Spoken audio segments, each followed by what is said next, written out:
90 की 90 सीटों के ऊपर हमने चुनाव लड़ना है, मजबूती से लड़ना है। आज हरियाणा प्रदेश के लोगों का जो उनका आशीर्वाद, जो उनका सहयोग मिल रहा है, मैं उसके बल के ऊपर कह सकता हूं कि कांग्रेस का कहीं पर भी नाम निशान दिखाई नहीं देगा। कांग्रेस के टिकट लेने वाले अब सामने नहीं आ रहे हैं।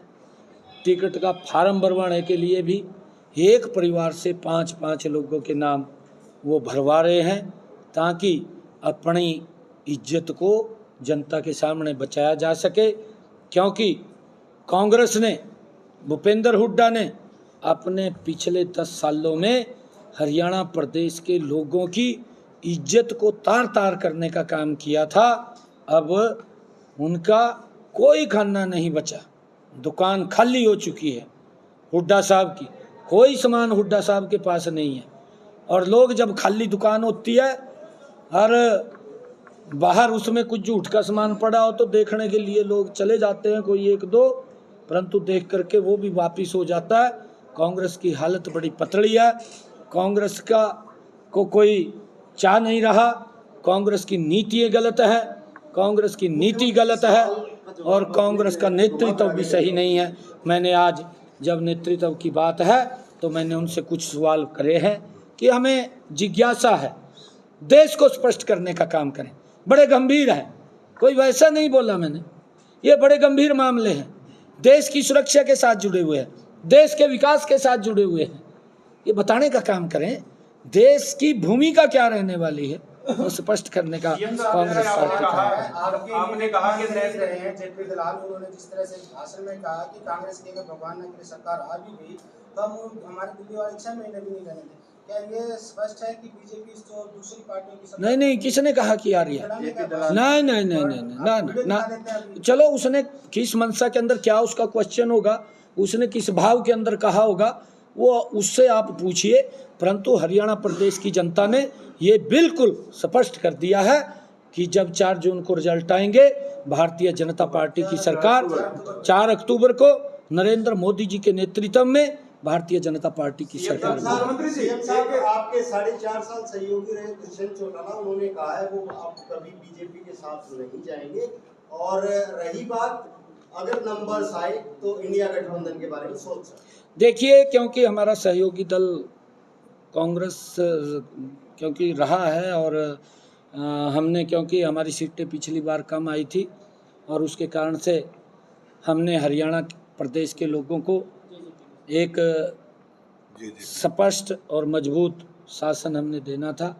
नहीं, वो तो कांग्रेस, तो मैंने कहा कि वो उसके साथ आजकल उनका तालमेल चल रहा है, मैंने इसलिए कहा क्योंकि उधर ना वो जाए। कांग्रेस तो जेजेपी को ख़त्म करना चाह रही है, मैंने इसका कारण से कांग्रेस का नाम लिया। कांग्रेस जेजेपी को ख़त्म करना चाह रही है, क्योंकि मैं दुष्यंत चौटाला जी को ये बात कहना चाहूँगा कि थोड़ा मजबूत हो जा। पिछली बार 10 सीटें ली थी, भी ले ले कुछ थोड़ी बहुत ही।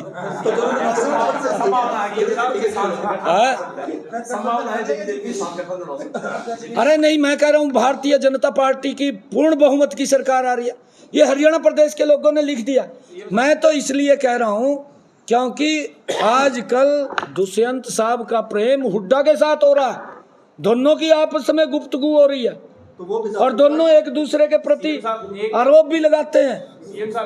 आपके सामने है, मैं ये गुफ्तगू को कह रहा हूँ। प्रेम उनके साथ पुरानी प्रेम का तो आपकी है।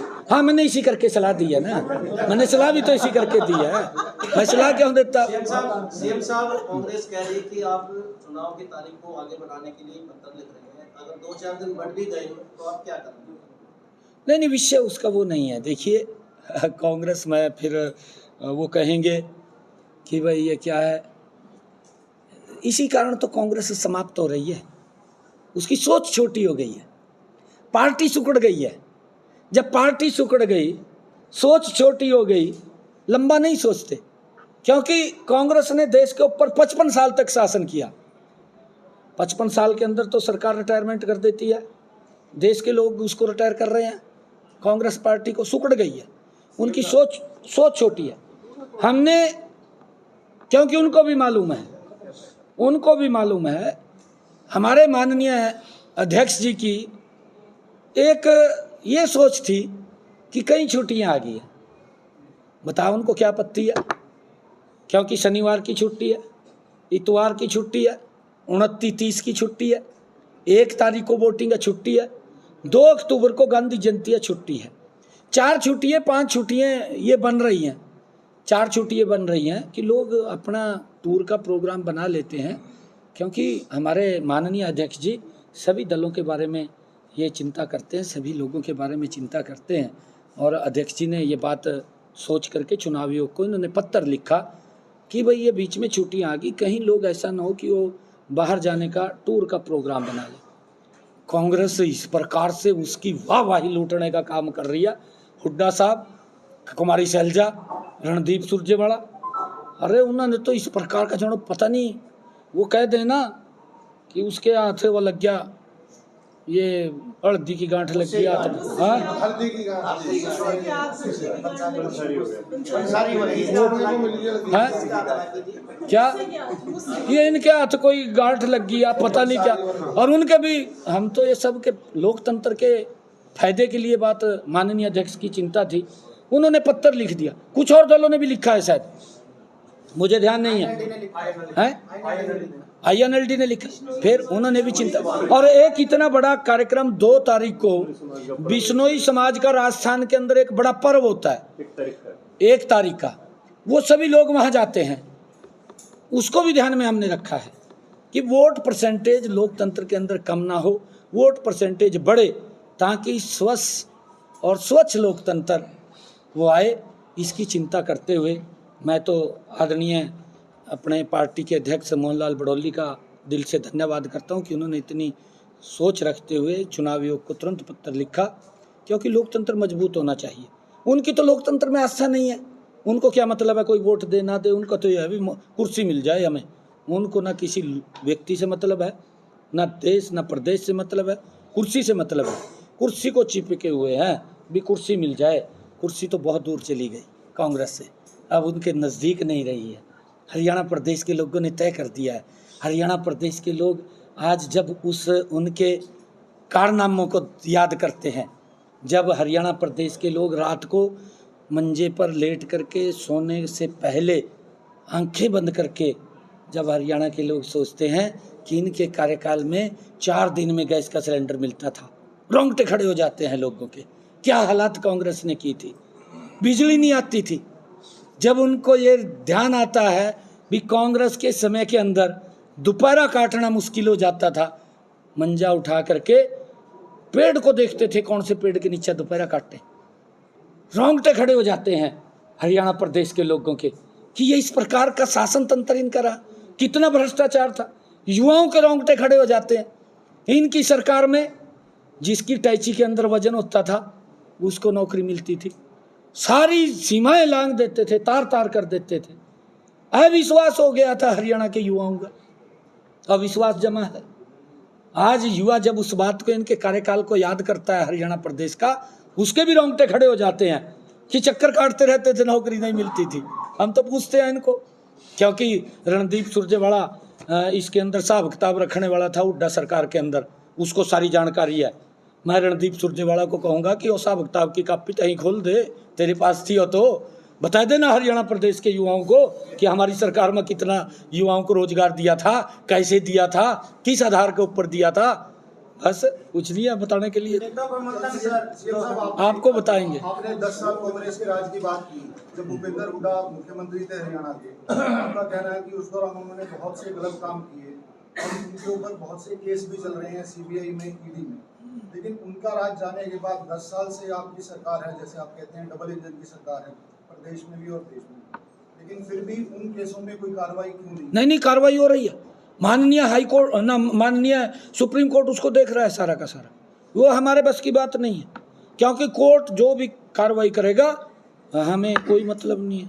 कोई जिसने गलत किया वो फंसेगा, कोर्ट है, देख रहा है ना, कोर्ट देख रहा है, कोर्ट के अंदर चल रहा है, कोर्ट देख रहा है, कोर्ट देख रहा है। बीजेपी की लिस्ट आ गई है, हरियाणा की कब तक आ रही है? है जम्मू कश्मीर के लिए उम्मीदवारों की लिस्ट बीजेपी ने जारी की। हाँ, जारी की है। कब तक आ रही है? मैं जम्मू कश्मीर के सभी जो प्रत्याशियों की लिस्ट जारी भारतीय जनता पार्टी ने की है, उन सबको बधाई देता हूं। मुझे मालूम नहीं है, शायद कर दी होगी, जारी रात होगी। उन सब प्रत्याशियों को मैं बहुत बहुत बधाई देता हूं।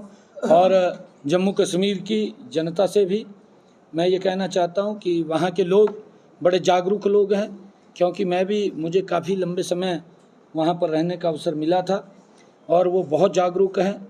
मैं जम्मू कश्मीर के आवाम से भी, वहाँ के लोगों से भी ये कहना चाहूँगा कि भाई कांग्रेस से और नेशनल कॉन्फ्रेंस से जरूर कुछ क्वेश्चन ये पूछें जो हमारी जिज्ञासा है। सभी राज्यों के परिस्थितियां, वहाँ के मुद्दे, चुनाव मुद्दे अलग होते हैं। आपने जैसे सभी अभी जम्मू कश्मीर में नेशनल कॉन्फ्रेंस के बारे में कहा कि कांग्रेस का गठबंधन हुआ है। हरियाणा के मुद्दे क्या रहेंगे? हरियाणा की जनता किस लिए वोट देगी बीजेपी को, कांग्रेस को, जिसको भी, वो क्या रहेंगे? मैंने आपको बताया, शुरू में बताया है मैंने जब प्रेस कॉन्फ्रेंस शुरू की थी, मैंने उस टाइम अपने आज प्रदेश चुनाव कार्यालय के उद्घाटन की भी बात कही है। मैंने ये भी कहा है कि हमने संकल्प पत्र वैन वो हर हरियाणा प्रदेश के ब्लॉक स्तर में चल रही है। 28 तारीख तक वो चलेगी। 29 तारीख को जितने भी हरियाणा प्रदेश के लोगों के बहुमूल्य सुझाव हमको संकल्प पत्र पेटी के अंदर मिलेंगे, उसके आधार के ऊपर हमारा संकल्प पत्र तैयार होगा। लोगों की क्या चाहते हैं, उनके क्षेत्र की क्या दिक्कतें हैं, क्या समस्याएं हैं, वो सारी ध्यान में आएंगी।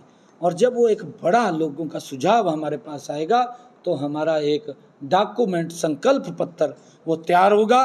और हमारी ये गारंटी है अपने संकल्प पत्र की, हमने पिछला संकल्प पत्र भी पूरा किया है और इस संकल्प पत्र को भी 100% पूरा करने की जिम्मेवारी हमारी सरकार की है। कांग्रेस ने जितने भी अपने घोषणा पत्र बनाए हैं, बस घोषणा ही है, धरातल पे नहीं है कुछ भी, आप देख भी लो। मुख्यमंत्री जी, कंगना रनौत आपकी पार्टी की सांसद है, उनकी एक स्टेटमेंट है, अगर केंद्र में सरकार मजबूत नहीं होती तो पंजाब भी बांग्लादेश बन सकता किसान आंदोलन के दौरान, कितना इत्तेफाक रखेगा? देखिए, कंगना रनौत को पूछना चाहिए आपने, आपकी पार्टी की सांसद है। हाँ, वो सांसद हैं, हमारे सांसद बैठे हैं ना साथ में, रामचंद्र जांगड़ा जी हैं, हमारे सांसद हैं ये भी, तो जो जनप्रतिनिधि है। मैं कह रहा हूँ आप उनसे क्वेश्चन पूछिए। और आप कहाँ से चुनाव लड़ेंगे अपनी बार? आप कहाँ से चुनाव लड़ेंगे अपनी बार? मेरे पास तो जिम्मेवारी 90 की 90 विधानसभा की है। आप तो एक ही जगह से लड़ोगे? हाँ, लड़ेंगे अगर हमारा पार्लियामेंट्री बोर्ड तय करेगा कि आपने चुनाव लड़ना है तो लड़े। चर्चाएं आ रही है वैसे हमारे जैसे जो भी चर्चाएं है, लाडवा से आपके चुनाव लड़ने की चर्चाएं है। नहीं, चर्चाएं तो पूरे प्रदेश से है रही है। अच्छा, सीएम साहब, खट्टर साहब दिखाई नहीं दे रहे हैं। खट्टर साहब कोई नाराजगी है? क्यों? आज भी उनका कुरुक्षेत्र में कार्यक्रम है। दिखाई नहीं दे रोहतक में। रोहतक में आए थे, पिछले दिनों बैठक में रहे थे। केंद्र में मंत्री है, पूरे देश का काम देख रहे हैं। नहीं, अरे एक बात और बताना चाहता हूँ, मनोहर लाल जी ने जो काम किए हैं हरियाणा प्रदेश में, आप तो पलट रहे उनको। कहाँ पलटे? बताइए मेरे को, कौन सा पलटा है? कौन सा पलटा है मेरे को बता दीजिए आप। तो मैं आपको बता रहा हूँ, ये इनके पास कोई मुद्दा नहीं है, ना तो कांग्रेस पे है और ना ही इस पर दुष्यंत पे है, ना ही अभय चौटाला पे। बस ये बोलते रहते हैं, कहा जी फैसले पलट दिए। रमा खबर ने बताया तो दो, कौन सा पलट दिया? एक भी नहीं पलटा बल्ले तो। आपने समझा दी है, जो सरपंचों की मांग थी, जो सीएम नहीं, वो सरपंचों की मांग थी, वो सरपंचों की मांग, उसको पूरा किया है, पलटा तो नहीं है। एक्स सीएम साहब ने नहीं होगा ऐसा नहीं कहा उन्होंने कहा कि हम मंथन कराएंगे। हमने अधिकारियों का एक पैनल बनाया था भी, आप इसके ऊपर देखो। हमने सरपंचों को भी बीच में बुलाया, सरपंचों को बुला करके फिर निर्णय किया। ऐसा नहीं है कि उसको पलटा है, ये गलत प्लीड कर रहे हैं विपक्ष के लोग, क्योंकि मुद्दा नहीं है उनके पास। हमारी सरकार ये चाहती है कि गांव का विकास हो और गांव के विकास के अंदर सरपंच की महती भूमिका होती है। हमने उसको खूब पैसा दिया है और वो विकास करवा रहे हैं। ठीक है जी।